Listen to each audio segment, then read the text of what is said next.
Caitlin Clark pay cut calls shut down by WNBA analyst and fans. The new WNBA collective bargaining agreement was supposed to be a celebration.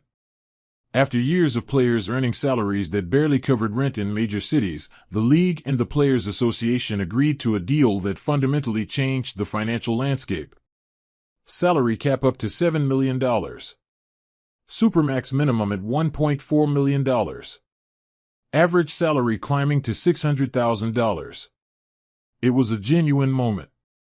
Then came the discourse about Caitlin Clark taking a pay cut.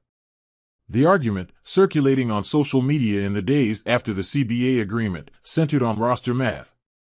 Under a provision known as exceptional performance on initial contract, Clark's salary is set to jump from $78,066 in 2025 to $530,000 in 2026, with a projected max of $1.3 million in 2027 and a potential $1.7 million supermax in 2028 if her All-WNBA status holds.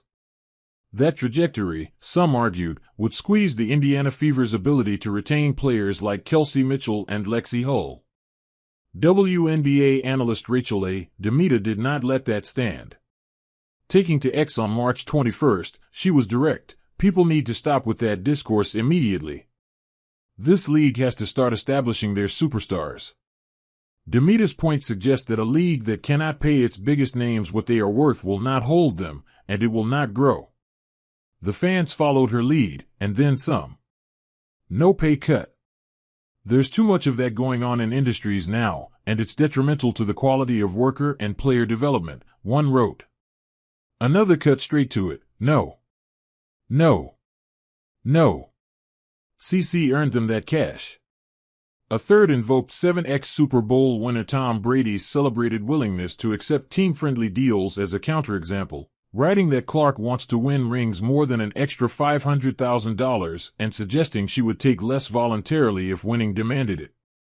One fan pushed the conversation further, arguing that Caitlin Clark should not be taking a cut at all, but collecting more. CC should get 10% of every WNBA player's salary for this season coming up. She is the only reason this new CBA was made. That framing is hyperbolic, and Nika Agwamike and the Players Association would rightly push back on it. Not everyone was comfortable with the direction of the debate. Some fans acknowledged the cap crunch was real and the roster disruptions were painful. We just want to see Caitlin win with a great group she already has chemistry with. That can't happen now with the new salary cap.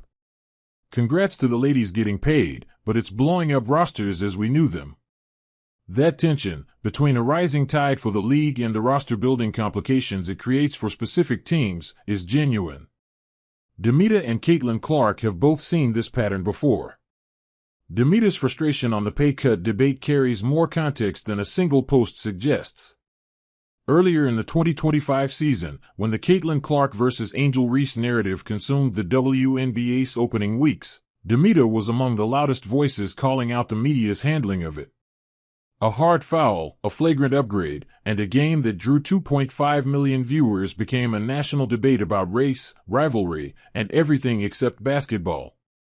Demita called the coverage embarrassing and said it made her question her commitment to covering the league at all. She also added, "If this is going to be the whole season, I can't do it again."